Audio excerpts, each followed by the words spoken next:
사람의 아들들에게 행하심이 어미하시도다. 하나님이 바다를 변화해 육지가 되게 하셨으므로 우리가 걸어서 강을 건너고 우리가 거기서 주로 말미암아 기뻐하였도다. 그가 그의 능력으로 영원히 다스리시며 그의 눈으로 나라들을 살피시나니 거역하는 자들은 교만하지 말지어다. 만민들아 우리 하나님을 송축하며 그의 찬양 소리를 들리게 할지어다. 그는 우리 영혼을 살려두시고 우리의 실족함을 허락하지 아니하시는 주시로다. 아멘. 다 같이 자리에 앉아서 찬송가 14장 찬송가 14장 이렇게 찬송하시겠습니다.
사도신경으로 신앙 고백하시겠습니다.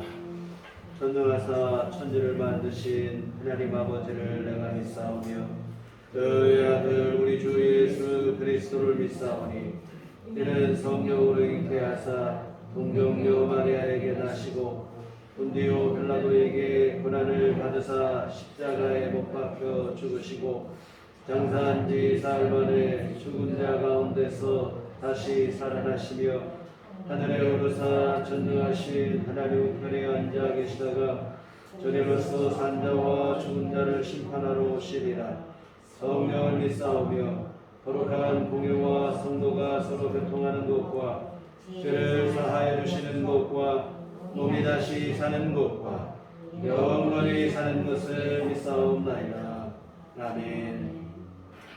성시교독은 교독문 128번입니다.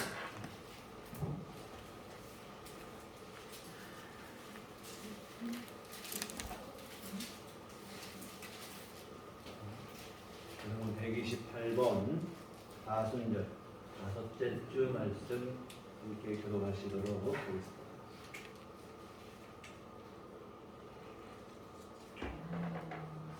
나의 영혼이 잠잠히 하나님만 바라며 나의 구원이 그에게서 나오는도다.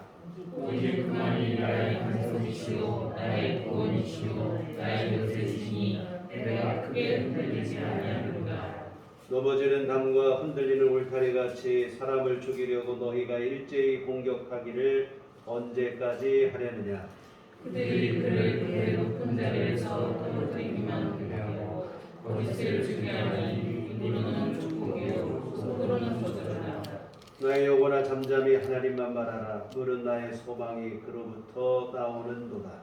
오직 그만이 나의 반석이시오 나의 구원이시오 나의 요새시니 내가 흔들리지 아니하리로다.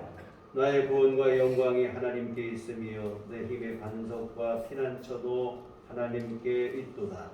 백성들아 스스로 그를 의지하고 그가 너를 나오리라. 하나님은 우리의 피난처시로다. 아멘. 성경은 찬송가 3장입니다.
하나님의 말씀은 살아있고 활력이 있어 자의의 날선 어떤 검보다도 예리하여 혼과 영과 및 관절과 골수를 찔러 쪼개기까지 하며 또 마음의 생각과 뜻을 단단하나니 지으신 것이 하나도 그의 앞에 나타나지 않음이 없고 우리의 결산을 받으실 위의 눈 앞에 만물이 벌거벗은 것 같이 드러나느니라.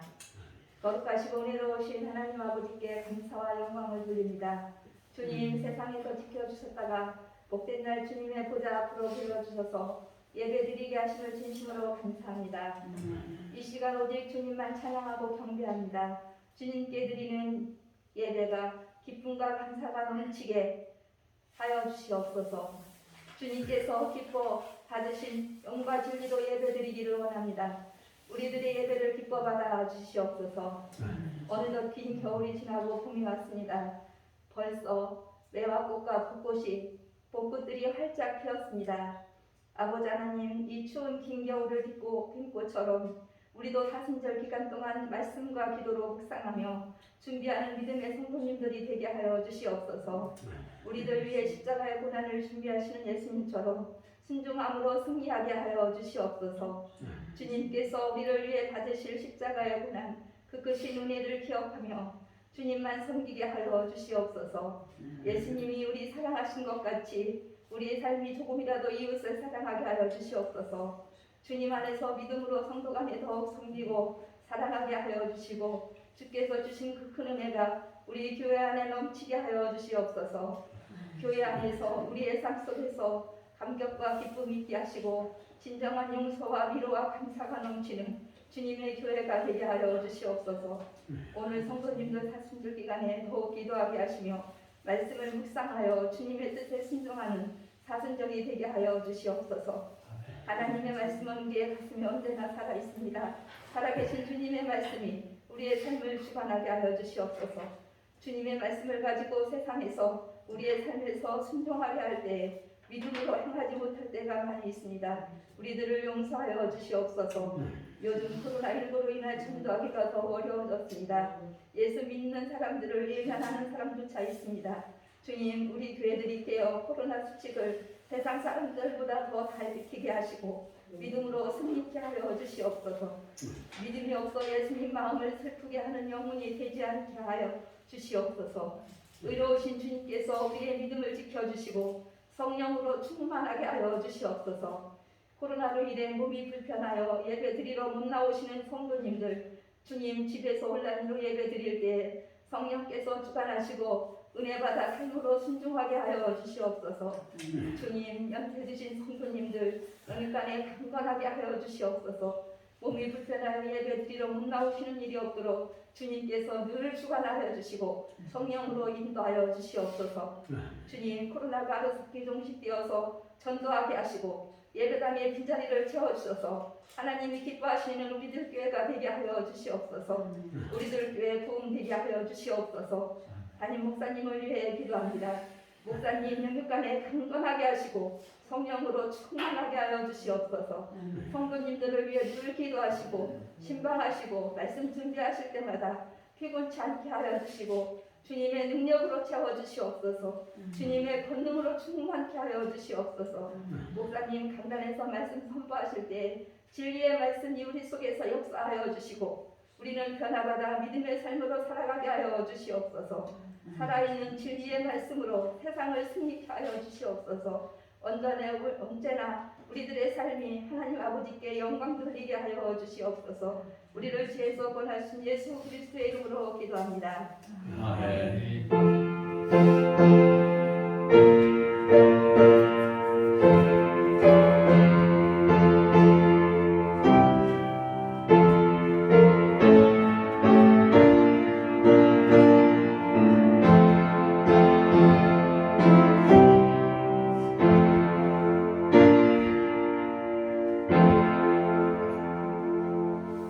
기도하시겠습니다.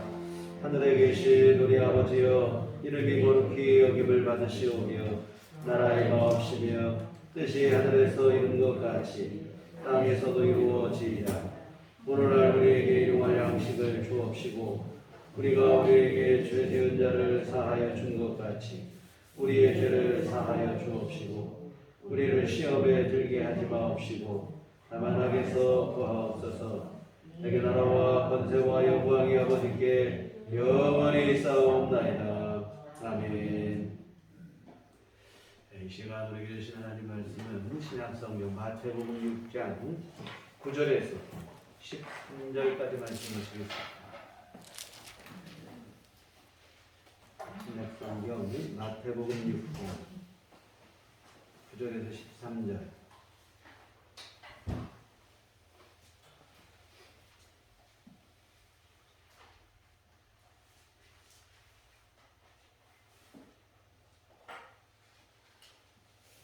방금 드린 기도의 내용이 그대로 있는데요. 한번 다시 합독하시고 다음부터는 그냥 주기도문 강의할 때는 우리가 주기도문을 함께 하기 때문에 그냥 봉독하지 않고 말씀을 직접 전하도록 하겠습니다. 오늘은 한번 같이 함께 봉독하시겠습니다. 그러므로 너희는 이렇게 기도하라. 하늘에 계신 우리 아버지여, 이름이 거룩히 여김을 받으시오며 나라가 임하옵시오며 뜻이 하늘에서 이루어진 것 같이 땅에서도 이루어지이다. 오늘 우리에게 일용할 양식을 주시옵고 우리가 우리에게 죄 지은 자를 사하여 준 것 같이 우리 죄를 사하여 주시옵고 우리를 시험에 들게 하지 마시옵고 다만 악에서 구하시옵소서. 나라와 권세와 영광이 아버지께 영원히 있사옵나이다. 아멘. 우리 주님의 은총과 평강이 교회 여러분과 늘 함께 하시기를 기원합니다. 어린 시절 저녁이면 잠들기 전에 온 가족이 함께 모여서 가정 예배를 드렸습니다. 특히 겨울이 되면 잘 준비 이불을 다 깔아놓고 동그랗게 앉아서 찬송 부르고 또 성경을 읽고 기도를 하고 이런 순서로 예배를 드렸는데 때를 따라서는 저희 자녀들에게도 기도를 시켜서 돌아가면서 기도를 하게 했지만 주로는 저희 부모님께서 기도를 하셨습니다. 그런데 무슨 기도거리가 그렇게도 많으신지 좀처럼 기도가 잘 끝나지는 않아요. 그러면 위에 나이가 있는 누님들은 그래도 좀 괜찮지만 나이 어린 형제들은 죽을 맛입니다. 처음에는 그래도 두 손을 모으고 바른 자세로 기도를 하지만 시간이 지나면서 몸이 비비 꼬이고 점점 엎드리기 시작하고 결국에는 아예 이불에다 머리를 박고 그냥 조는 거예요.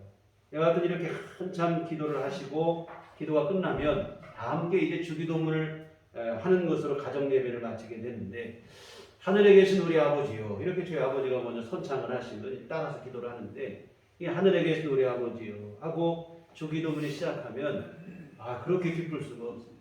드디어 끝났구나. 이런 자유함, 안도감, 이보다 더 반가운 소리가 없어요. 사실 부끄러운 얘기지만 철부지 시절이다 보니까 얼마든지 그럴 수 있습니다. 근데 다만 안타깝게 생각하는 것은 뭐냐면 오늘날 교회와 성도들이 주기도문에 대해서 가지고 있는 인식이 철없던 시절에 제가 가지고 있던 것과 별반 다르지 않다고 하는 사실입니다. 이 주기도문을 예배, 기도회, 또 교회에서 어떤 모임 이런 것을 끝나는 것을 알리는 신호쯤으로 이렇게 생각을 하고 있어요. 사실 보면 주님께 숭고한 일입니다. 주기도문은 우리 주님이 직접 가르쳐 주신 기도로 가장 귀하고 또 몸이 되는 기도입니다. 그 의미를 우리 성도들이 잘 배워서 정확하게 알고 그리고 이 기도를 무시로 주님 앞에 나아가 우리 주님과의 아름다운 교제, 이 기도 생활을 이루어야 돼요. 여하튼 지금 이 시간도 제가 주기도문을 갖고 설교를 하지만 사실은 이 주님이 가르치시는 기도입니다. 오늘 시작을 너희는 이렇게 기도하라 하시며 우리 주님께서 가르쳐 주시는 기도입니다. 근데 여러분 사람은 누구에게 배우느냐에 따라서 수준이 달라지게 마련인데 여러분 주기도문을 배우면 주님이 가르친 기도니까 예수님의 수준에 이르는 기도 생활을 우리가 하게 될 줄 믿습니다. 이 기도에 관한 여러 책들이 있습니다만 무엇보다 중요하고 우선시되는 게 바로 뭐냐면 예수님이 가르치신 기도인데 앞으로 한 3개월 정도 이 말씀을 함께 나누게 될 텐데 우리 빠지지 않고 집중하시면 좋겠고 그리하여 오늘 여러분의 기도 생활이 더욱 성숙하고 더욱 풍성해지기를 부탁을 드립니다. 그러면 주기도문의 첫 구절 함께 보시겠는데 오늘 함께 보실 것은 하늘에 계신 우리 아버지요, 이 기도입니다. 여러분 우리의 기도는 생명 없는 돌이나 나무를 향해 비는 그 우상 숭배 미신 섬기는 사람들과 같은 그런 기도가 아닙니다. 또한 답답한 마음에 혼잣말로 되뇌는 신세 타령이나 한풀이도 아니에요. 우리의 기도는 살아계신 하나님, 우리 아버지 되시는 하나님 앞에 드리는 간구입니다. 여러분 드라마나 영화 이런 종종 보다 보면 사람들이 힘들고 답답하고 어려울 때 주로 찾는 곳이 어디냐면 돌아가신 부모님 산소를 찾아다니는 부모님 산소 앞에 가서 답답하고 힘든 상황 넋두리처럼 늘어놓고 하는데요. 그렇게라도 하면 좀 속이 시원해진다는 거예요. 근데 여러분 기도를 이 정도로 오해하시는 분들이 간혹 있어요. 그냥 마음에 답답한 마음 토로라도 해보려고 속이라도 한번 시원하게 해보려고 위안을 삼고자 여러분 기도는 그런 정도가 아닙니다. 많은 사람들이 그런데 그런 생각을 하는 거예요. 마치 어린아이가 어두운 길을 홀로 걸을 때 두려움을 내쫓기 위해서 목청을 높이는 것 정도로 기도를 오해하기도 합니다. 이거 무의미한 외침에 불과해요. 기도를 이런 식으로 여긴다면 지독한 오해입니다. 우리의 기도는 이런 것하고는 전혀 다릅니다. 살아계신 하나님 앞에 드리는 기도. 그래서 여러분 하늘에 계신 우리 아버지여, 우리의 기도가 무엇인지를 분명하게 정확하게 알려주는 기도의 시작입니다. 그러면 주님께서 말하는 하나님, 우리가 하나님께 기도하는 건데 하나님은 어떤 분인가? 우선 오늘 말씀해 보면 하늘에 계신 하나님이라 이 말입니다. 여러분 하늘에 계신 하나님, 우리가 이렇게 하면 자꾸 우리가 먼저 생각을 하냐면 장소를 먼저 떠올리는 거예요. 그렇지, 하나님은 하늘 위에 높은 보좌에 영화롭게 영광스럽게 계시고 이런 형상을 먼저 떠올리기 마련인데요. 그러다 보니까 생기는 부작용이 있어요. 뭐냐면 과연 내가 여기서 드리는 이 기도가 하나님에게까지 가닿을 수 있을까? 이 의구심을 갖는 거라 이 말이죠. 하늘 위에 너무 멀리 계시는 하나님, 나는 또 낮고 낮은 이 땅에서 미미하고 연약하고 내가 부르짖는 이 기도를 과연 하나님에게 상달이 될까? 하나님이 들으실 수 있을까? 하나님과 내가 너무 멀게 느껴지는 거예요. 여러분 그런 의미가 아닙니다. 하늘에 계신 하나님 할 때 하늘은 장소적 의미가 아니에요. 여러분 어디 하나님이 하늘에만 계신가요? 하나님은 모든 곳에 계십니다. 우리가 보통 무소부재하신 하나님이라 이렇게 기도를 할 때 하나님을 명칭하는데 하나님이 안 계신 곳이 없다는 뜻인데 맞는 말이에요. 하나님이 안 계신 곳이 없어요. 여러분 하나님은 우리하고 존재 방식 자체가 다릅니다. 우리의 존재 방식은 장소적 제약이 따릅니다. 한계가 있어요. 우리가 여러분 동시에 여기도 있고 저기도 있고 그럴 수 없어요. 여러분 참 요즘 학교 수업이 잘 안 되고 아이들이 집에 있어야 되는 시간들이 많다 보니까 제일 애가 타는 사람이 누구냐면 어머니예요. 어머니. 일하는 여성들. 직장에 나가서 일을 해야 돼요. 근데 집에는 애들을 누가 봐줬습니다. 우리가 여러분 하나님과 같은 존재 방식이라면 직장에서도 일하고 집에서도 애도 봐주고 이럴 텐데 우리는 그렇게 안 돼요. 우리가 보통 몸이 10개라도 부족하다고 하는데 몸이 2개도 안 돼요. 우리가 사실은. 그런데 여러분 하나님의 존재 방식은 이런 존재 방식을 초월하신다 이 말이에요. 하나님은 모든 곳에 계실 수 있고 그 이전에 우리가 또 알아야 될 것은 뭐냐면 하나님은 만유보다도 더 크신 분이라고 하는 사실입니다. 우리가 알고 있는 우주, 우리가 눈으로 보는 것보다 훨씬 더 크고 그런데요. 이보다 더 크신 분, 이 모든 것을 만드신 분이 하나님이시기 때문에 만유보다 더 크신 분이고 그래서 여러분 하나님은 온 우주 만물에 충만하신 분인 줄 믿으시기를 바랍니다. 그래서 솔로몬이 성전을 봉헌할 때 이런 기도를 했어요. 하나님이 참으로 땅에 거하시리까 하늘과 하늘들이라도 주를 용납하지 못하겠거든. 하물며 내가 건축하니 성전이 이루리까. 하늘과 하늘들의 하늘일지라도 하나님을 용납하지 못할 정도로 하나님은 크신 분이라 이런 기도를 했는데요. 하나님은 온 우주 만물보다 더 크시고 온 우주 만물 안에 충만하게 계신 분이 하나님이시고 믿으시길 바랍니다. 하늘에 계신 하나님 할 때 하늘은 그 무슨 뜻이냐? 장소적 의미가 아니에요. 자꾸 하나님은 하늘에만 계신 걸 생각하니까 이게 우리에 와닿지 않는다 이거예요. 여러분 하늘에 계신 하나님의 뜻은 뭐냐면 하나님의 초월성을 나타내는 겁니다. 하나님의 영원하심, 무한하심, 전지전능하심 이런 것을 하나님의 무한하신 능력을 나타내는 상징하는 표현이지 하나님이 진짜로 하늘에만 계시다 이런 뜻이 아니라고 이 말입니다. 그래서 하늘에 계신 하나님 하면 쉽게 말하면 여러분 하나님은 전지전능하시고 영원하시고 무한하신 분이라 여러분 이렇게 생각을 하시면 되겠습니다. 근데 이처럼 주님은 전지전능하시고 영원하신 하나님이 누가 되신다고 하냐면 우리 아버지가 되신다는 거예요. 하늘에 계신 우리 아버지 할 때 뒤에는 빠진 게 뭐냐면 하나님의 뜻이 빠진 거예요. 하늘에 계신 우리 아버지 하나님 이 뜻이 되는 것인데요. 이것은 뭐냐면 하늘에 계신 그 전능하신 하나님이 우리 아버지시라는 거예요. 참 이게 얼마나 놀랍고 복된 일인지 모릅니다.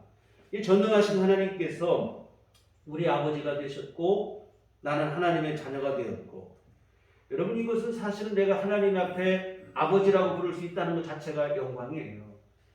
하나님의 전능하신 능력 이걸 따지기 전에 하나님을 아버지라고 부른다는 자체가 여러분 영광인데 마귀의 자녀로 죄의 종으로 살던 우리가 하나님을 아버지라 부를 수 있게 되었으니 정말 여러분이 감히 상상할 수도 없던 일인데요. 그 자체로 여러분 영광이고 큰 축복인 줄 믿습니다. 그리고 여러분 중요한 사실이 뭔가 하면 이처럼 하나님을 아버지라고 부를 수 있는 사람만이 기도할 수 있다고 하는 사실입니다.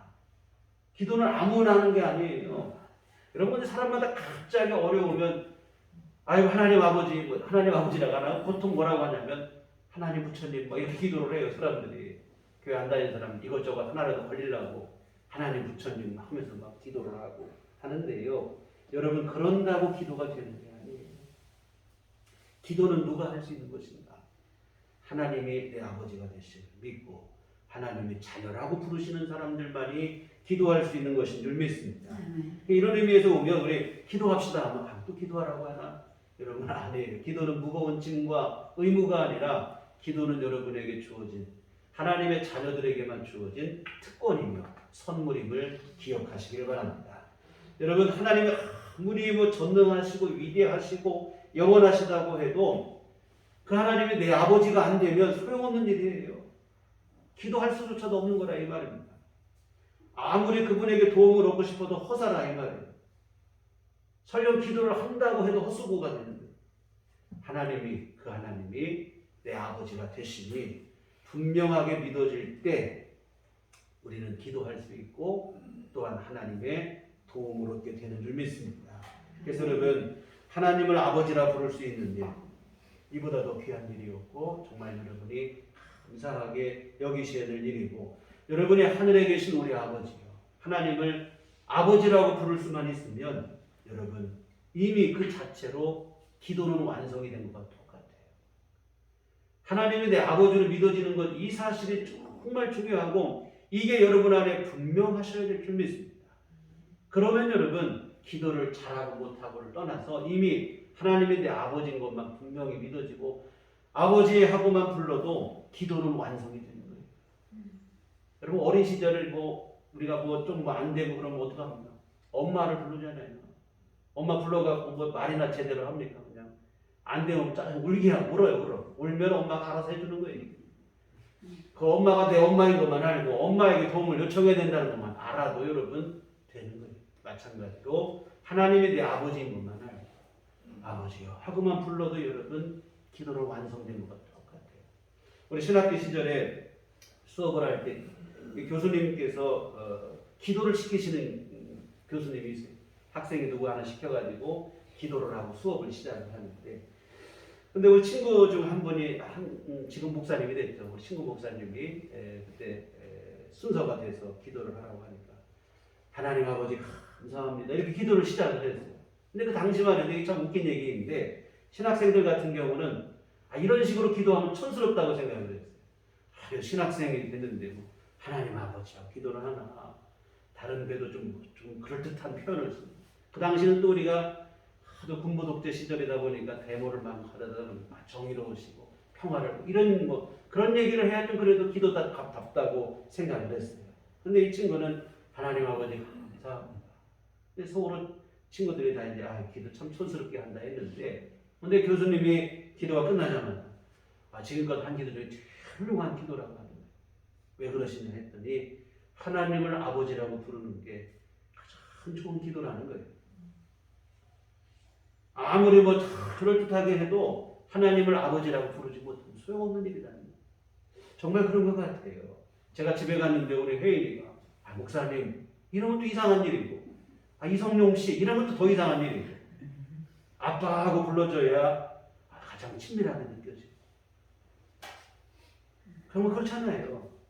하나님이 내 아버지가 되심을 분명히 믿고 그 일이 얼마나 영광스러운 일인지를 정확하게 아셨으면 좋겠습니다.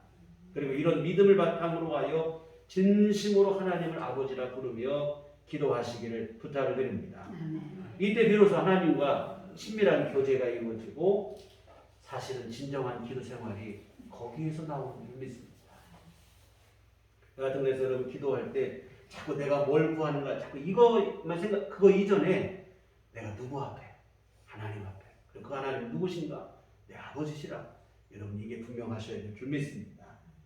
그리고 또 하나 여러분 중요한 것은 이처럼 하나님이 우리 아버지심을 믿는 믿음이 분명해야 사실 여러분 우리의 기도가 힘을 얻게 된다고 하는 사실입니다.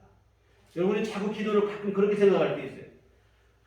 아주 인색한 구두쇠에게 그냥 간절히 요청을 하고 애고를 하고 이걸 기도라고 생각할 때가 좀 그런 오해를 할 때가 많이 있는데요. 아닙니다. 여러분 우리를 사랑하시는 아버지께 구하는 게 기도라는 사실을 여러분이 분명히 하시고 그렇게 돼야 우리의 기도가 더욱더 당당하고 힘을 얻게 되어질 줄 믿습니다. 이 사실이 분명하지 못하니까 기도가 무력하게 되는 거예요. 우리 예수님께서 이런 비유를 말씀하신 적이 있어요. 불의한 재판관 비유인데 어느 마을에 과부가 있었는데 원한이 있어요. 근데 그 원한을 풀어줄 사람이 아무도 없습니다. 왜 그러냐면 당시 여성들은 무시를 당하고 남편이 없는 여성은 더더욱 무시를 당하고 어느 누구도 관심을 두지 않지요. 이에 과부는 누구를 찾아가냐면 재판관에게 찾아가서 정식으로 재판을 요청해서 내 원한을 풀어달라고 해보지만 불행하게도 그 재판관도 안 들어주는 거예요. 그 재판관은 하나님을 무시하고 하나님을 두려워하고 사람들을 무시하는 이 불의한 재판관이었습니다. 이 사회적 약자에 불과한 이 여성의 원한을 풀어주니 막무가내죠. 근데 이 과부는 포기하잖아요. 매일같이 찾아가는 거예요. 찾아가서 또 들어달라, 내 원한을 풀어달라 간구하고 요청하고. 그러자 처음에는 거들떠보지도 않던 재판관이지만 결국에는 그 원한을 들어줍니다. 왜 그러냐면 마음이 좋아서 들어준 게 아니고 그냥 뒀다가는 내가 귀찮아서 못 살게 생겼으니까. 누가복음 18장 5절 이 과부가 나를 번거롭게 하니 내가 그 원한을 풀어주리라. 그렇지 않으면 늘 와서 나를 괴롭게 하리라 하였느니라. 안 들어줬다가는 언제까지 이 괴롭힘 당할지 모르니까 들어준 거예요. 여하튼 이 비유를 말씀하신 다음에 예수님께서 이 말씀을 덧붙이십니다. 누가복음 18장 6절로 8절 주께서 또 이르시되 불의한 재판장이 말하는 것을 들으라. 하물며 내 하나님께서 그 밤낮 부르짖는 택하신 자들의 원한을 풀어주지 아니하시겠느냐. 그들에게 오래 참으시겠느냐. 내가 너희에게 이르노니 속히 그 원한을 풀어주시리라. 그러나 인자가 올 때 세상에서 믿음을 보겠느냐 하시니라. 불의한 재판관일지라도 귀찮아서라도 과부의 원한을 풀어주는데 하물며 좋으신 아버지 하나님께서 택하신 자녀들의 기도를 들어주지 않겠느냐. 하나님이 속히 풀어주실 것이라. 그러니 너희는 낙심하지 말고 기도하라. 근데 문제는 세상에서 내가 믿음을 보겠느냐. 무슨 얘기입니까? 하나님이 내 아버지가 되시고 좋은 아버지가 되심을 믿고 기도하는 믿음. 그 믿음이 없는 게 문제다 이 말입니다. 여러분 우리의 기도는 좋으신 아버지에게 구하는 것임을 잊지 않으셨으면 좋겠습니다. 나는 좋으신 아버지 앞에 기도하는 거다 하는 그 믿음을 여러분이 분명히 했으면 좋겠어요. 근데 우리는 자꾸 금식하고 철야하고 때를 써서 40일 100일 작정 기도해야 한신이 응답되고 이렇게 생각을 하는데 물론 때로는 여러분 금식해야 될 때가 있어요. 철야해야 될 때도 있고. 그러나 그 이전에 우리가 생각할 것은 우리의 기도는 좋으신 아버지 하나님 앞에 드리는 기도라고 하는 사실을 잊지 않았으면 좋겠습니다. 예수님 말씀하신 인자가 올 때 세상에서 믿음을 보겠느냐. 여러분 하나님이 내 좋으신 아버지가 되는 것을 믿는 믿음, 이 믿음을 보기가 어려워졌다는 건데요. 여러분 그 믿음이 분명하시기를 부탁을 드립니다. 그런데 간혹 또 이것은 여담으로 들은 얘기, 아버지에 대한 부정적 이미지가 강한 사람들이 있어요. 하나님마저도 그렇게 오해를 하시는 경우가 의외로 많습니다. 하나님 아버지 하고 기도하려고 하면 안 좋은 기억으로 남아있는 아버지가 딱 떠오르는 거예요. 더 이상 기도가 안 되고 기도가 막히는 거예요. 이건 사탄에게 속는 일입니다. 하나님은 좋으신 아버지입니다. 타락한 인간은 악하다 보니까 부모와 자녀 관계 속에도 이게 안 좋은 관계가 되기도. 여러분 요즘 근래 들어 이 아동학대 사건이 자주 뉴스에 오르내리는데요. 어찌 저럴 수 있을까 싶지만 이게 참 그게 사실은 타락한 인생의 비극이라 이 말이죠. 이와 같은 정도의 차이는 있겠지만 간혹 아버지에 대해서 부정적인 이미지를 갖고 있는 분들이 의외로 많습니다. 어린 시절 아버지에게 폭력을 당했다든지 말로서 상처를 받았다든지 해서 아버지 하면 일단 부정적 이미지를 갖고 있어요. 그렇지 않은 분들은 감사한 일인데요. 그런 분들이 있어요. 사탄이 하는 일이 바로 뭐냐면 어떻게든 사람들의 감정을 속여가지고 이용해가지고 하나님을 제대로 믿지 못하게 만들고 하나님에 대한 오해를 갖게 만들고 이게 사탄이 하는 일이다 이 말이죠. 그러다 보니까 뭐냐면 육신의 부모에게 받은 상처를 이용하여 하나님에 대한 불신을 갖게 만들고 이게 다 사탄이 하는 이 속임수라 이 말입니다. 여기에 속으면 안 돼요. 여러분, 좋으신 아버지, 하나님은 좋으신 아버지임을 늘 잊지 않았으면 좋겠습니다. 죽음을 통해 사랑을 보여주신 좋으신 아버지, 우리를 얼마나 사랑하시는지를 죽도록 사랑한다는 말로만 하신 게 아니라 진짜 십자가 죽음을 통해 확증하시고 보여주신 좋으신 아버지라는 사실을 잊지 않았으면 좋겠습니다. 그래서 여러분, 하나님 아버지, 우리 한번 하나님 아버지 하고 생각하면 여러분 어떻습니까? 아, 내가 진짜 좋으신 아버지 앞에 내가 나와 있다. 내가 세상에서 힘들고 어렵지만 하나님 아버지, 좋으신 아버지 품에 대해 앉아서 내 모든 근심 걱정 다 나눠. 여러분 정말 그게 느껴지십니까? 여러분 그런 마음이 되셔야 돼요. 근데 여러분, 오늘 본문에서 아버지라고 하는 말, 하나님께서 하늘에 계신 우리 아버지요 라고 했지만 이 아버지라고 하는 말은 원래는 아버지라는 말보다는 똑같은 얘기긴 한데요, 호칭의 차이가 있는데 아빠라는 말이 맞아요. 왜 그런가를 지금부터 설명을 드리겠습니다. 오늘 본문의 아버지는 파테르라고 하는, 우리 영어로 파더 하잖아요. 파테르 하는 헬라어인데 예수님 당시 유대인들은 헬라어를 쓰지 않았어요.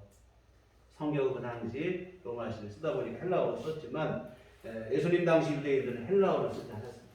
그들이 사용했던, 예수님 당시 이스라엘 땅에서 사용했던 말은 뭐냐면 아람어예요.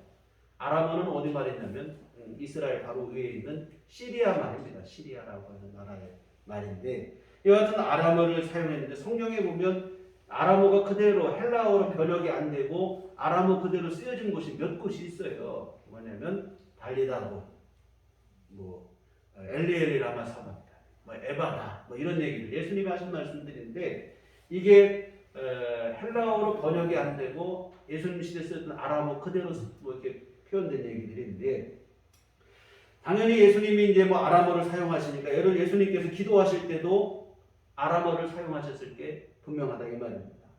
근데 기도하실 때 하나님을 부르던 칭호도 당연히 아람어였는데 예수님은 기도하실 때 뭐라고 하나님을 부르며 기도했냐면 아바라는 말을 썼어요. 아바.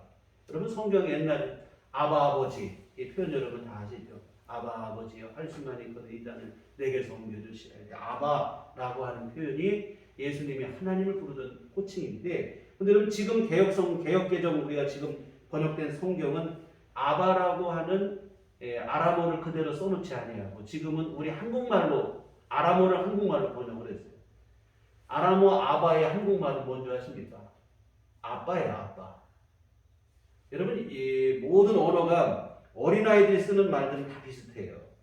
동서양을 막론하고 아빠, 파파, 엄마, 마미 이렇게 부르잖아요. 그죠? 이와 같은 예수님은 하나님을 향해 뭐라 기도하셨냐? 아바 아버지, 이게 아람어인데 그것을 우리 한국말로 아빠 아버지라 이렇게 번역을 했어요. 아빠 아버지라는 말로 번역이 됐는데 이 말은 아빠라는 아람어와 아버지라고 하는 그 헬라어 파테르의 조합인데 근데 예수님이 기도하실 때 진짜로 아바 파테르 이렇게 헬라어로 기도한 게 아니에요. 아바 파테르 이렇게 기도한 게 아니고 다만 이 아빠라고 하는 아람어, 아바라는 아람어를 설명하기 위해서 해석을 덧붙인 게 파테르라고 하는 아버지라고 하는 헬라어였다 이 말입니다. 지금 말이 좀 길어졌는데요. 쉽게 말하면 예수님께서는 하나님 앞에 기도할 때 하나님을 뭐라고 부르고 기도했냐면 아빠라고 부르면서 기도했다 이 이야기입니다. 참 유교적인 우리의 분위기로 하면 납득이 안 돼요. 사실 저도 결혼할 때 그 정도까지도 아빠라고 불렀던 것 같아요. 그래서 제가 군대에서 저희 부대에 처음으로 이제 공중전화가 생겼어요. 집으로 전화를 할 수 있었어요. 줄을 쭉 서서 전화를 하는데 아빠라고 했더니 뒤에 있는 우리 친구, 우리 부대 같은 친구가 뭐라고 하냐, 아빠가 뭐냐고 나이가 먹어서 그렇게 얘기를 했는데 여하튼 유교적인 분위기로 하면 이 아빠라는 말, 예수님께서 아빠라고 기도했다고 하니까 이게 잘 머릿속에 그림이 그려지지 않아요. 근데 사실입니다. 근데 여러분 왜 하나님은 예수님은 아빠라고 부르시고 또 우리에게 성경은 또 그대로 이렇게 번역을 해놨는가? 아빠라고 부를 때하고 아버지라고 부를 때의 느낌과 마음가짐이 달라지기 때문에 그래요. 여러분 아버지라고 부를 때하고 아빠라고 부를 때하고 언제도 훨씬 더 친근감이 있는가? 아빠라고 부를 때. 우리 혜인이가 저는 아버지 이러면 좀 이상할 것 같아요. 여러분 그렇잖아요. 아버지보다 거리감이 좀 있어요. 아빠라고 하는 게 훨씬 더 친근하다 이 말입니다. 여러분 우리가 하나님도 예수님께서 하셨으니까 제가 얘기해요. 그대로 말씀을 드리는데 아빠라고 부르면 훨씬 더 우리 마음속에 어떤 생각이 드냐 친밀함과 동시에 또 뭐가 드냐면 의지하는 마음이 커진다 이 말입니다. 여러분 아버지라고 하는 호칭은 주로 장성한 아들들이 사용하는 용어입니다. 그리고 이처럼 자녀들이 장성하고 나면 그때는 아버지가 아들을 챙겨주는 게 아니라 반대로 장성한 아들이 아버지를 챙겨드려야 된다 이 말입니다. 그리고 이런 의식이 우리 머릿속에 은연중에 각인되어 있다 이 말입니다. 그러니 여러분 하나님 아버지 하고 부르면 자기도 모르게 그런 느낌이 드는 나는 장성한 아들이고 나는 성숙한 신앙인인데 내 스스로 책임져야 돼. 오히려 하나님도 내가 좀 돌봐드려야 되겠고 뭐 그렇게까지는 아닐지라도 무의식적으로 그런 마음이 우리 안에 든다 이 말이죠. 그러나 아빠라고 부를 때는 전혀 달라요. 하나님 앞에서 자신이 한없이 어린아이가 된 느낌입니다. 내가 스스로 나를 책임져야 되고 뭐 무거운 짐을 지고 이런 근심 걱정 염려 없어요. 그리고 하나님이 훨씬 더 크게 느껴진다 이 말입니다. 여러분 어린 시절 아버지 하면 세상 무엇보다도 든든한 존재로 여겨지지 않았습니까? 이 아버지가 슈퍼맨으로 생각을 하잖아요. 그런 느낌이 하나님을 더욱더 의지하게 된다 이 말입니다. 여러분 신약 성경이 헬라어로 다 기록이 됐지만 이 아바라고 하는 아람어, 아빠라는 뜻의 아바라고 하는 아람어는 헬라어로 번역하지 않고 그냥 기록을 했어요. 왜? 아빠라고 부르며 어린아이의 심정으로 기도하는 것이 중요하기 때문인 줄 믿습니다. 물론 우리가 교회에서 기도할 때 뭐 대표 기도하시는데 하나님 아빠 이러면 좀 이거는 조금 어울리지 않을 것 같아요. 사실 틀린 표현은 아니지만 그동안의 교회 안에 고정관념이 있다 보니까 실제로 그렇게 기도하는 것은 무리가 따릅니다. 그러나 우리가 개인 기도하실 때는 상관이 없어요. 실제로 여러분이 하나님과 기도하시면 훨씬 더 여러분이 하나님이 나를 책임져 주실 겁니다. 또한 나는 하나님 앞에 정말 어린아이가 됩니다. 하나님을 더욱더 의지하며 주님의 은혜를 입을 것 같고 그런 확신이 우리 가슴 속에 생긴다 이 말이에요. 여러분 하나님을 아빠라고 부르라고 하니까 좀 이상하다 생각할지 모르지만 틀린 게 아니에요. 갈라디아 4장 6절에 여러분 너희가 아들이므로 하나님이 그 아들의 영을 우리 마음 가운데 보내사 아빠 아버지라 부르게 하셨느니라. 로마서 8장 15절도 너희는 다시 무서워하는 종의 영을 받지 아니하고 양자의 영을 받았으므로 우리가 아빠 아버지라고 부르짖느니라. 여러분 그 얘기가 다 이게 하나님을 아빠라고 부르게 됐다 이런 얘기예요. 우리는 본래 하나님의 자녀가 아니었죠. 마귀의 자녀였고 죄의 종이었지만 그러다가 예수님을 통해 하나님의 자녀가 됐는데 양자가 됐다 이 말이죠. 양자가 되면 어떻게 됩니까? 아버지 아닌 분이 이제는 아버지라 불러야 되는데 잘 안 되고 쉽지 않습니다. 그런데 여러분 더 안 되는 게 뭐냐면 아버지라고 부르는 건 더 안 되는 게 아빠라고 부르는 게 더 안 돼요. 아빠라고 부를 수 있어야 진짜 아버지가 되고 진짜 아들이 되고 바로 그 얘기입니다. 하나님을 아빠라고 부르고 더 친근한 기도로 더 의존적인 자세로 주 앞에 나아가. 우리는 자꾸 내 나이가 어떤데 내 나이가 몇인데 하나님을 아빠라고 부르는가 그런 생각이 드는데 여러분 하나님 앞에서도 여러분이 어른입니까? 아니다 이 말이에요. 한없는 어린아이다. 아이다 하면 여러분 왕임에도 불구하고 하나님 앞에서 어린아이처럼 기뻐 노래하고 춤을 췄습니다. 법궤가 예루살렘에 들어올 때 어린아이처럼 그냥 옷이 내려가는지도 모르고 춤을 췄어요. 우리 자꾸 나이 따지고 체면 따지고 우리 유교의 체면 문화 참 좋지 않은 게 많이 있는 것 같은데요. 하나님 앞에서까지 나이 따지고 체면 따지고 여러분 그렇게 되시면 여러분 은혜 받기 어려워요. 정말 너무 체면 따지고 우리가 나이 따지고 이렇게 따지면 은혜 받기 어렵다 이 말입니다. 사람들 앞에서는 내가 어른이고 그렇지 하나님 앞에서는 어른이 아닙니다. 전혀 우리가 여러분 하나님 앞에는 어린아이 그 마음으로 하나님 아빠 여러분 이게 예전에도 말씀드리고 여러 차례 말씀드리는데 여러분 중요한 일입니다. 우리에게 여러분 꼭 필요한 기도입니다. 그때 여러분이 하나님이 나를 책임져 얼마나 든든한 마음이 들리는지 내가 나를 책임져야 돼. 여러분 그게 아니다. 그동안 어디서 느껴보지 못한 평안함과 든든함이 여러분 그때 우리에게 주어지겠죠. 여러분 우리가 어른이 되고 난 다음부터 참 이게 벗어버리지 못하는 게 뭐냐면 책임감이라. 책임감, 의무감. 참 우리의 때로는 이게 이런 것 때문에 또 우리가 사회가 뭐 안전하게 돌아가고 이런 것도 있긴 하긴 하겠으나 사실 그것이 우리를 힘들게 만듭니다. 사람이라고 하는 것이 이렇게 완전한 존재가 못 되거든요. 그 책임감과 의무감이 우리에게 부담감이 되고 중압감. 여러분 하나님을 아빠라고 부르며 의존하는 마음으로 주 앞에 나아갈 때 우리가 이런 중압감과 피로감에서 비로소 벗어나게 되어질 줄 믿습니다. 여러분 항상 잊지 마시기 바랍니다. 우리는 연약한 인생이고 하나님 아버지의 은혜에 전적으로 의존하며 살아가는 존재라는 사실을 잊지 않았으면 좋겠습니다. 사실은 이것이 여러분 기도의 가장 중요한 자세예요. 전적인 의존의 자세가 있어야 기도가 되는 거예요. 내가 다 할 수 있는데 조금 하나님께 도와달라고 이러면 기도가 온전해질 수 없어요. 나는 한없이 어린아이가 아무것도 못하고 하나님의 은혜가 아니면 살 수 없다고 하는 전적인 의존적 자세가 여러분 안에 분명해야 그 기도가 진짜 기도가 되어질 줄 믿습니다. 그럼 이게 바로 언제 되느냐? 내가 하나님 앞에 어린아이다 심정이 분명할 때. 오늘 주보에 김종길 시인의 성탄제라는 시를 실었는데요.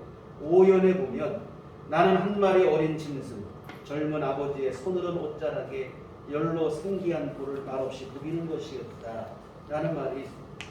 고열로 신음하는 어린 아이들이 그 아들을 위해서 아버지가 눈속을 헤치고 이미 철진한 이 상수의 열매를 기어이 따갖고 온 거예요. 아들은 이 아버지가 들어왔을 때 아버지의 밖에서 막 들어왔으니까 옷자락이 얼마나 서늘하겠습니까? 서늘한 그 옷자락에 뜨겁게 달아오른 볼을 비비면서 마치 한 마리 어린 짐승이라도 된 듯한 마음으로 아버지의 사랑을 느끼는 거예요. 자신은 한없이 어리고 연약하지만 강인한 아버지 때문에 다 걱정합니다. 너무나 든든한 마음. 여러분 하나님을 아빠라고 부를 때 그 느낌이 바로 이러한 느낌일 줄 믿습니다. 그래서 여러분이 하나님 아빠 그러면 자꾸 제가 반복하니까 잔소리라고 듣지 마시고 한번 기도하실 때 그렇게 부르고 기도해 보시기를 부탁을 드립니다. 여러분 하나님 앞에 측면 따지고 있습니다. 예수님도 그렇게 기도하셨는데 우리가 내 나이가 몇인데 아니라 이 말입니다. 하나님 우리 아버지 좋으신 아빠이시며 든든한 아빠이심을 믿으시기를 부탁을 드립니다. 마지막으로 한 가지만 더 말씀드리고 말씀을 마치겠는데요. 이처럼 하늘에 계신 아버지가 우리 아버지 하나님이라 이렇게 말씀합니다. 하늘에 계신 우리 아버지요 했습니다. 나만의 아버지가 아니라 우리 아버지. 사실 참 이것은 우리나라 표현이에요. 사실 이게 외국 사람들은 우리 아빠, 우리 엄마, 우리 집이라는 표현이고 내 집, 내 아빠, 내 엄마 이렇게 돼요. 그런데 우리는 우리 엄마, 우리 아빠 쓰는데요. 예수님도 기도할 때 우리 아버지라. 여러분 무슨 얘기입니까? 하나님을 아버지로 부르는 자는 모두 하나님 안에서 한 가족인 줄 믿습니다. 해야 될 일이 뭘까요? 서로 사랑하는 일인 줄 믿습니다. 미워하고 증오하고 분노하고. 여러분 그럴 수 없다 이 말입니다. 부모로서 가장 마음이 아플 때가 언제입니까? 저는 자녀가 하나밖에 없으니까 모르겠는데 자식이 많이 든 부모님들은 자식끼리 싸울 때 부모님 마음이 제일 아프다 이 말입니다. 여러분 진심으로 사랑하고 용서 무시하거나 차별해서도 안 돼요. 연약할수록 우리가 오히려 더 아껴주고 섬겨주고 부족하기 때문에 더 보살펴주고. 여러분 밖에서는 혹시 차별과 무시를 당한다 할지라도 가족 안에서는 무한한 사랑을 받아야 그래야 가족이라 이렇게 할 수 있는 거예요.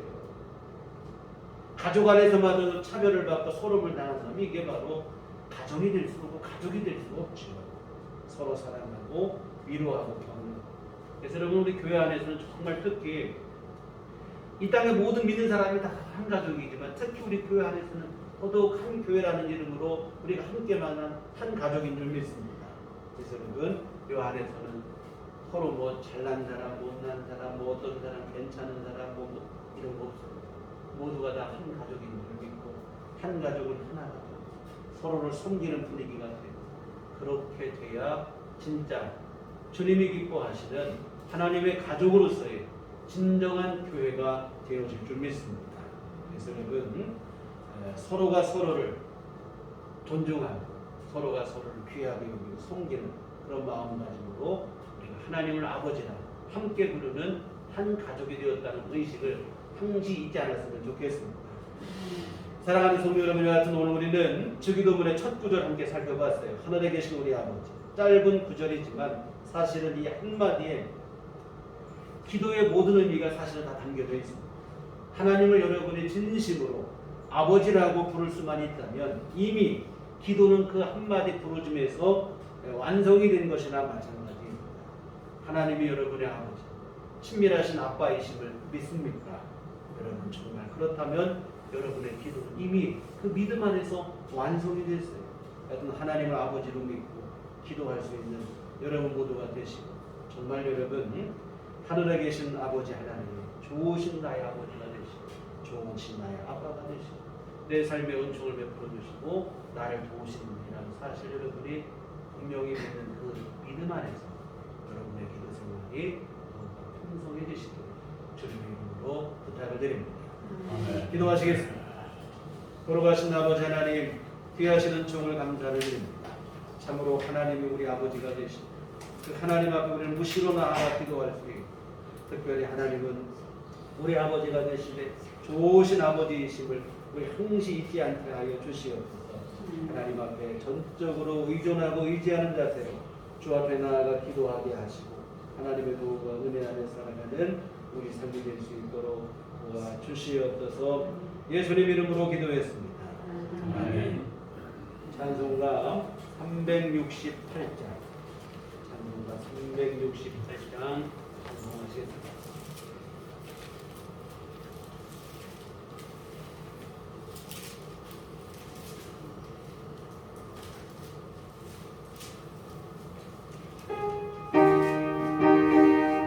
Oh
아버지의 은혜와 사랑을 감사를 드립니다. 오늘 우리로 하여금 하나님을 아버지라 부르게 하시고 주님 앞에 나아가 무시로 기도할 수 있도록 은총을 베풀어 주시니 감사를 드립니다. 날마다 또한 우리 삶을 주께서 지키시고 보호하여 주시고 인도하여 주신 또한 감사를 드리며 주님 앞에 이 헌금을 드립니다. 하나님 기뻐 받으시고 한량없는 주의 귀하시는 종을 베풀어 주시고 하나님의 선하신 뜻을 이루도록 도와주시옵소서. 하나님 또한 이 시간 주님 앞에 귀한 헌금과 또한 아버지 하나님 몸과 마음과 시간과 정성을 들여 주님을 예배한 모든 심령들을 하나님께서 기뻐 받으시며 주님의 은총을 베풀어 주시옵시고 특별히 하나님을 아버지라 부르며 주 앞에 늘 기도하며 하나님과 친밀한 교제를 이루게 하시고 우리 주님 주시는 풍성한 은혜를 누리며 살아가는 귀한 삶이 될 수 있도록 도와주시옵소서. 험한 세상 살아가지만 정말 이 땅에 나를 사랑하시고 정말로 나를 응원하시는 아버지 하나님이 계시고 그 하나님의 은혜 중에 살아간다는 사실을 잊지 않고 정말 아버지 하나님 이 험한 세상 속에서도 하늘의 위로와 평강을 누리며 주님의 은총과 자비하심 속에 기쁨과 감사로 생활하고 살아가는 우리 모두가 될 수 있도록 도와주시옵소서. 하나님 아버지 또한 이 시간 주님 앞에 행동하고 있는 육신이 연약한 형제와 자매들을 주께서 긍휼히 여겨주시고 아버지 자비를 베풀어 주시고 건강을 회복하게 하시고 우리 온 교우들 전염병이 창궐한 이 시대 속에 살아가지만 하나님의 보호하심 안에 거하게 하여 주시옵시고 날마다 주께서 베풀어 주신 새 힘으로 하나님 주어진 모든 임무와 활동과 생활 아버지 하나님 우리 모두 잘 감당할 수 있도록 도와주시옵소서. 하나님 아버지 또한 주님 앞에 늘 기도하고 간구하는 모든 기도를 주께서 들으시고 응답하여 주시네 참으로 우리에게 필요할 때에 정말로 더 구한 것보다 좋은 것으로 우리 삶 속에 주께서 시의적절하게 은총을 베풀어 주시옵소서. 하나님 또한 우리 특별히 경제적인 문제로 어려운 시대를 살아가고 있는 이때에 하나님의 도우심을 특별히 구하는 손길들이 많이 있습니다. 하나님께서 긍휼을 베풀어 주시옵시고 자비를 내려 주시고 아버지 하나님의 도우심과 은혜 속에 아버지 하나님 모든 것 안에서 풍요로움과 풍성을 누릴 수 있도록 주께서 하늘을 누르시고 복을 내려 주시옵소서. 아버지 앞으로 한 주간 살아갈 때도 우리 주 예수 그리스도의 이름으로 거하게 하여 주시옵시고 주님과 함께 동행하게 하여 주시옵시고 하나님의 선하신 뜻으로 이 땅에 선한 영향력을 발휘하는 우리 모두의 삶이 될 수 있도록 도와주시옵소서. 예수님 이름으로 기도했습니다. 아멘. 교회 소식 시간입니다. 우리 함께 인사하는데 주님만 바라봅시다. 사순절 기간을 보내고 있습니다. 말씀과 기도로 주님의 목사를 묵상하는 그러한 시간이 되었으면 좋겠고요. 다음 주일이 이제 종료 주일이 되고 그 다음 한 주간이 예수님 고난 당하신 그 마지막 한 주간을 기념하는 고난 주간이 됩니다. 그래서 미리 광고의 말씀을 드리면 고난 주간이 되면 교회 그동안의 전통에 따라 금식도 하시고 하나님 앞에 더욱 기도하시고 하는 그러한 시간이 되었으면 좋겠습니다. 그래서 몇 주 전에 금식에 대해서 말씀을 나눌 때 드렸던 말씀이 있는데 금식은 그냥 밥만 안 먹는다고 금식이 되는 게 아니에요. 하나님 기뻐하시는 분들을 이걸 주님과 함께하는 마음이 들 때 금식이 되는데 그래서 우리 매년 해왔듯이 금식했던 것을 금식원금으로 드려서 우리가 구제와 또한 선교를 사용을 하는데 몇 주 전에 TV를 보면서 이제 감동을 받은 게 뭐냐면 선한 영향력 가게라고 하는데 요새 좀 사회적 이슈가 됐더라고요. 보니까 결식 이렇게 아동 경험을 해서 급식 카드가 나오면 급식 카드로 이제 밥을 사서 먹기가 한 끼당 가격이 맞지가 않아가지고 사 먹기가 어렵고 한 처지가 된다고 해서 이런 것을 알고 서울의 파스타 가게 사장님이 온 아이들에게 무료로 급식 카드를 갖고 있는 아이들에게는 밥을 나눠주는 이러한 일을 하고 그 일에 동참하는 사람들이 상당히 많아졌더라고요. 대전에도 보니까 많이 있어요. 그래서 우리가 이번에 금식한 헌금은 함께 드려서 우리 주변에 있는 어디로 선정할지는 아직 선정을 안 했지만 이런 선한 영향력 가게 여기 후원을 해서 더 많은 아이들에게 자유롭게 식사를 할 수 있도록 돕는, 내가 한 끼 금식에서 누가 더 함께 배고픔을 이겨낼 수 있다면 이게 참 귀한 일이라고 생각이 들어요.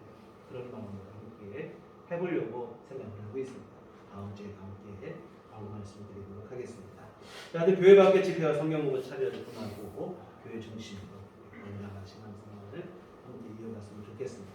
우리 다 같이 자리에 일어나셔서 평안을 너에게 주노라 서로를 축복하시며 함께 찬양하시도록 하겠습니다.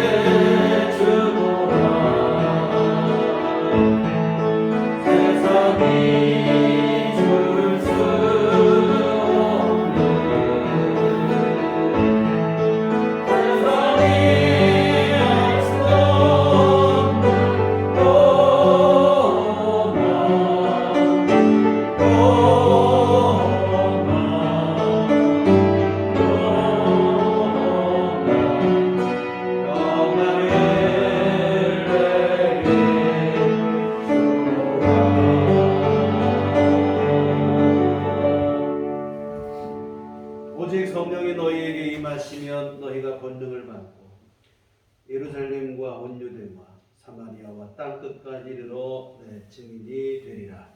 우리가 주의 주인이 되겠습니다. 이제는 우리 주 예수 그리스도의 구속의 은혜와 하나님 아버지의 그 크신 사랑하심과 성령님의 유력의 능력사 감화감동 충만하심이 주의 피로 세우신 우리들 교회의 하나님 아버지의 은총 가운데 살아가기를 소원하는 주의 모든 자녀들의 심령 위에 지금부터 영원토록 함께 계시기를 간절히 축원하옵나이다. 아멘.